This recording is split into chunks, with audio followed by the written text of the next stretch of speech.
outside? Should I run and hide? How do I take my company worldwide? Do you love the law? Did you watch Hee-Haw? What's the weirdest thing that you ever saw? What's it like in court? Favorite sport? Can you help with my book report? Is my hair too long? Am I right or wrong? And do you mind if I sing along to anything?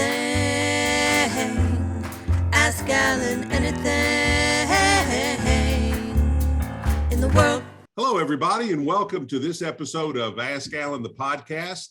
I'm Alan Crone, CEO of the Crone Law Firm, and we have with us today a very special guest, the talented Brandi McKinney. Brandi, welcome to the show. Thank you, Mr. Crone. I appreciate you having me. Like I said, this is my first interview of the year, so thank you. Well, I'm honored to be the first interviewer of the year for right. you. All right, well, very good. Well, Brandi, I always start out with this question. Are you a native Memphian or are you from somewhere else? No, I'm from Memphis. I'm from the Whitehaven area. Mm-hmm. Where'd you go to high school? Whitehaven, Whitehaven High School. Well, that's what I thought, but you never know these days. I always like to ask because in Memphis, one of the worst things you can do is peg somebody in the wrong high school. Yeah, that's true. People get mad sometimes. They're all good. I just like finding good native Memphians because so many people come in here from out of town, which is great. But those of us that grew up here, I think, have a special quality, Memphis quality about them that it's hard to find someplace else. It is. Memphis people are different from other people from other states and other cities. We're tough, we're hard, we're resilient, and we can roll with the punches and keep on going. That's what I like about us. And we hustle. Well, that's right. That's right. We do. We grind. Yes, Grind City. Yeah. Now you're a personality at you're the program director at WLOK right now. Is that right?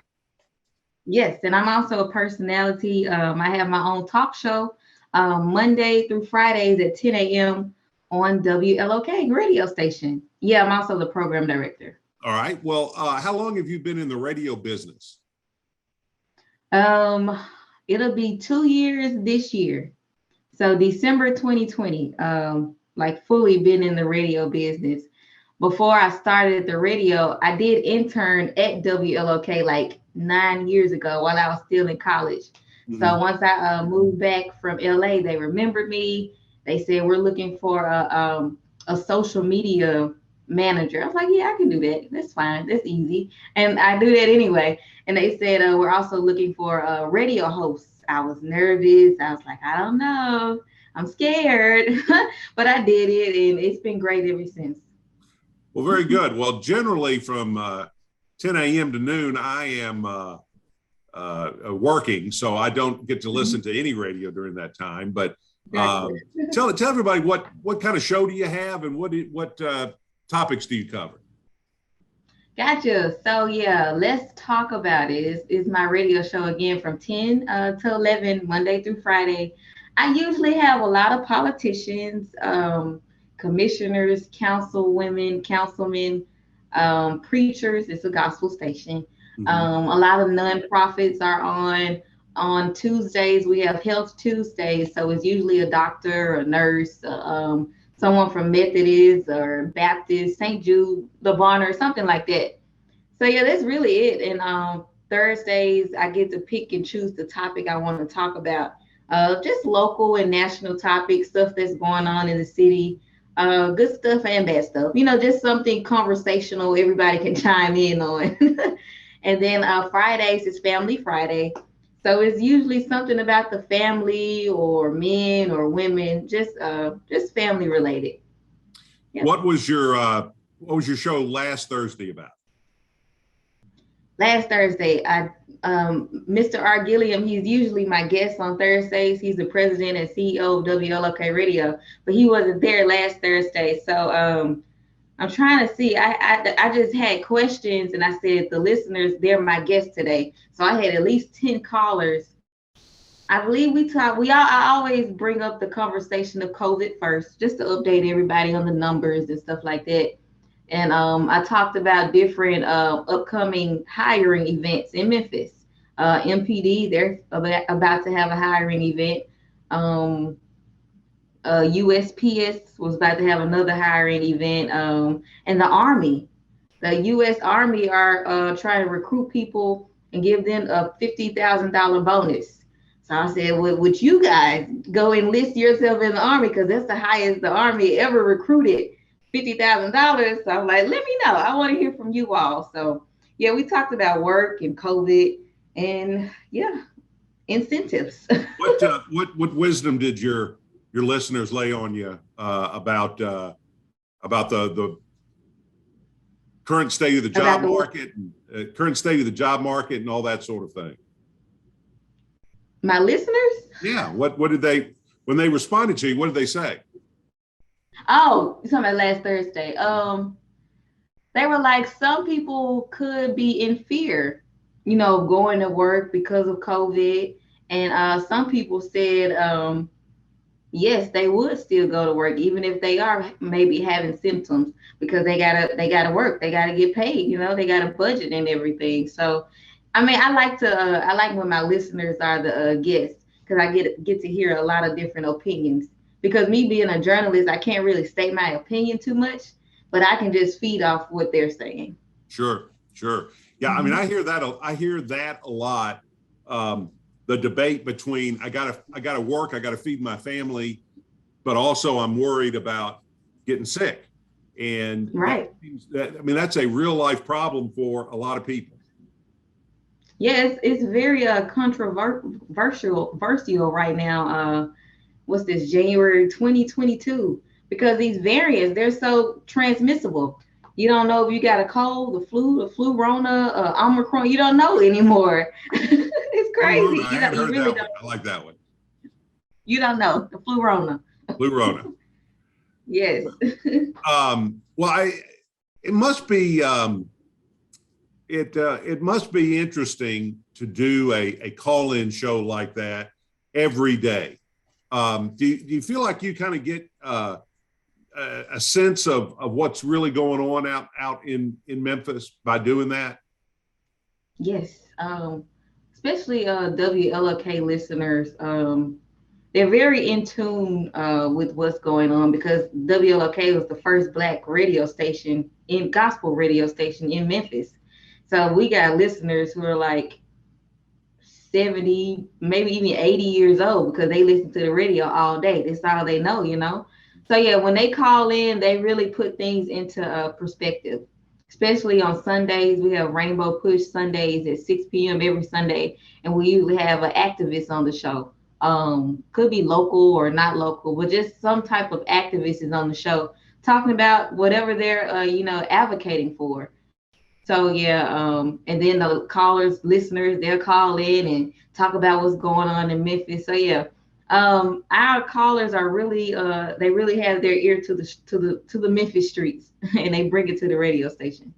Well, that's good. You mentioned WLOK as a historic station in Memphis. I mean, you can't be a Memphian and not know WLOK. Right. And as the program director, you're in a pivotal role. What's the future of WLOK? What do y'all got in store for us? Growing, most definitely growing. Like I said, I kind of put an age range on the listeners, but since I've been there, more of my age, they call in too. Now they're listening too. I'm a millennial. My mom, she's like in the baby boomer age range. So at this point, we're starting to get more millennials and more younger generations to start to listen to the radio station and even the talk radio. Because I know at one point I wasn't listening to talk radio. I kind of didn't even like talk radio, but now I'm doing talk radio every day. And I don't know if that's a millennial thing, but I wouldn't say that, because a lot of men, they listen to sports talk too. So yeah, but I most definitely see us growing. So what's the balance right now of gospel to talk radio at WLOK? So talk radio is really just me every day doing the talk radio. And then on Mondays, we have Let's Talk Law. You were on Let's Talk Law before at 6 p.m.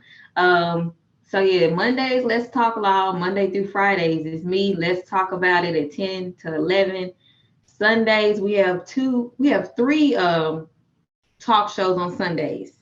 So other than that, that's it. So like 5 shows throughout the week. Okay. And other than that, it's gospel. So what are the current trends in gospel that that might be hooking in some of these younger folks? Are there new gospel? I tend to listen to the more traditional stuff. What's the new stuff that's coming up that I ought to be paying attention to? I can tell you some artists you should listen to. This from me. Okay, so I'm a millennial. So Pastor Mike Jr. He sings big, I Got It, Amazing. Jonathan McReynolds. I don't know if you heard of him, but he's a great artist. He's deep, but he puts it into a song and makes it so inspirational. His music got me through a lot. So those two for sure. Tasha Cobbs, she's another feel good type of gospel person. And I think everybody knows Kirk Franklin. Kirk Franklin and Fred Hammond, contemporary. And, that's how we, cross over and get the other younger audience as well.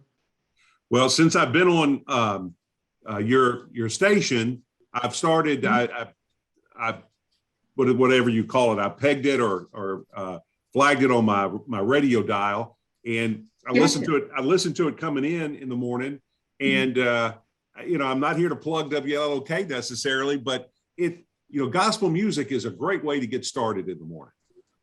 It is. It gets you revved up and hopefully it gets you in the right mind frame, particularly if you're a religious person. Sometimes it's just good to be reminded of just how good and gracious our God is, and gospel music sure does that. Yes, one of my favorite songs to just get me kind of lifted before I go in, or just if I want to get my spirits a little lifted. One song I go to is Tasha Cobb's Happy. You make me happy, you make me whole. You take the pain away, I'm so in love with you. And it keeps going like that. Yeah. That's my song, Happy. I love that song. And it gets me happy. Now, are you a singer? You sound like you have a really good voice. Look, I can hold the alto note. But you will not catch me leading any songs. I can be in the background holding the little alto. I'll keep my note, and that's it. Okay. All right. Yes. What got you? Was there a particular connection that you had with gospel music, or was your connection more media that kind of drew you to working for a radio station? Really both. Gospel music for sure. Everybody on my dad's side can sing, and that my granddad, Big Daddy, he was a preacher of a church in Nesbitt, Oak Grove, on Highway 51. So yeah, everybody on my dad's side can sing. They have gospel groups, the Echo Airs, McKinney family and friends. They can sing gospel. So all that was in me. My mom's side, they used to sing, but it was more R&B, secular music back in the day. So that's why I say both gospel and most definitely media. I always wanted to do something in the entertainment industry, in the media. I always wanted to be in the music industry, really. And I'm also a publicist, so I do PR and things of that nature. So a gospel artist in Houston, he hit me up on Instagram, wanted me to be his publicist and everything. So that kind of pulled me into the gospel industry. I really wasn't ready for it because it's different than like rap music and pop and R&B artists. The gospel industry is a whole different entity in its own. But yeah, I went in it. I got him interviews and PR stuff. And but yeah, it was good. So I stopped. Me and him, we're still cool. Like that's my friend. He's in Houston. But I got out of it, and then the Lord kind of pulled me back in with a WLOK. It was like, yeah, I'm not ready to let you go yet. So yeah, he pulled me back in at W. Huh? The Lord will do that, won't he? He did. He will. He was like, yeah, you better come back to this for something, or we think that's not for us. And he he has a way of getting his way. That's for sure. That's for sure. Pull me back in, and I'm not mad at it. I've fallen in love with radio ever since. Yeah. Well, you're doing a great job. You're doing a great job. It's a great station. Do you have any advice? A lot of the folks that listen to this podcast, some of them are young people who are looking to kind of plan their life out or whatever. If there's a young lady or young man who's thinking about getting into the radio business, do you have any advice for how to approach it? I would say if you don't already have a podcast, record your voice. Just record yourself reading something, talking, and see how you sound. If you don't like the way you sound, then and if other people don't like the way you sound, parents, close friends, then just fix it. You got time to practice on it. Have a mentor, somebody who knows the radio industry, another personality, or just someone in the industry. What else would I tell them? Know your stuff. Know what you want to do. A podcast is always helpful. This is always helpful to start off, especially if you want to get into the radio industry as a radio show host. So yeah, most definitely start a podcast. I can't think of anything else right now, but when I think of it, I'll say it. All right, So yeah, most definitely those three. Mm-hmm. Very good. Have you found that internships are a good way to get yourself introduced into a particular industry?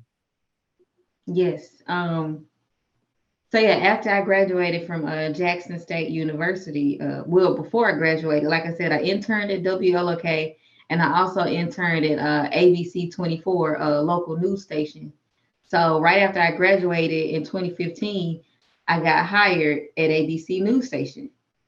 They remember me through my internship, got hired off the bat. I graduated in May, got hired in June because they remember me. Like I said, I got back from LA. I got back from LA, then almost a year later, WLOK had an opening. They remembered me. Boom. So yeah, you should really take internships into consideration and take it seriously, because there might be your next career, your career move, your next job. Well, you mentioned that you lived in LA and you went to Jackson State, so you've been around and seen other parts of the country. I ask people this a lot, and I'm always interested in the answer. What, in your view, makes Memphis Memphis?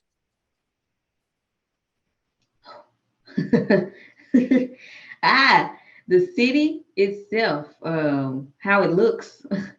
And I like how they're revitalizing everything too. It looks good. Mm-hmm. Downtown Memphis, the bridge. And I still haven't been past the Memphis, the big MEMPHIS. I haven't been past that sign yet. But I think the river, the bridge, it's not the pyramid anymore. The Bass Pro, the FedEx Forum. That's what makes Memphis Memphis. And also the people. Like I said, we're hustlers. You can never get us down too long without us getting back up, without a fight, But yeah, so the people and what we have to offer, the scenery and everything like that. Yes. Have you been across the Great River crossing? Walking across the bridge across the river? The Mississippi River, the bridge, the soda. I haven't. No, I haven't. If you haven't done that, you ought to do it. Okay. You can you can cross it on foot and get out in the middle of the river, and there's nothing quite like seeing a barge, come underneath your feet and pass up. If you haven't done that, you really ought to do it. I got it. Yeah, most definitely. All right. Well, Brandi, I'm out of time. I appreciate you coming on the show and sharing your life with us, and no problem. And your views on gospel music. If you're listening out there and you haven't listened to WLOK in a while, put it on your radio dial and go over there every now and then, because you can't be unhappy listening to gospel music. I'll defy anyone to tell me that that's not the case. And whether you're religious or not, there's something there for you. So take a listen to it. Right. And then FM 104.9 AM 1340. And you can also stream us live on our website at WLOK.com. There you go. We'll put that up. Thank you. Again, Brandi's going to go program some great gospel music, and I'm going to go get some justice. So Brandi, again, all right. Thank you so much. Thank you everybody for listening, and we'll see y'all next time on Ask Alan the podcast. Thank you.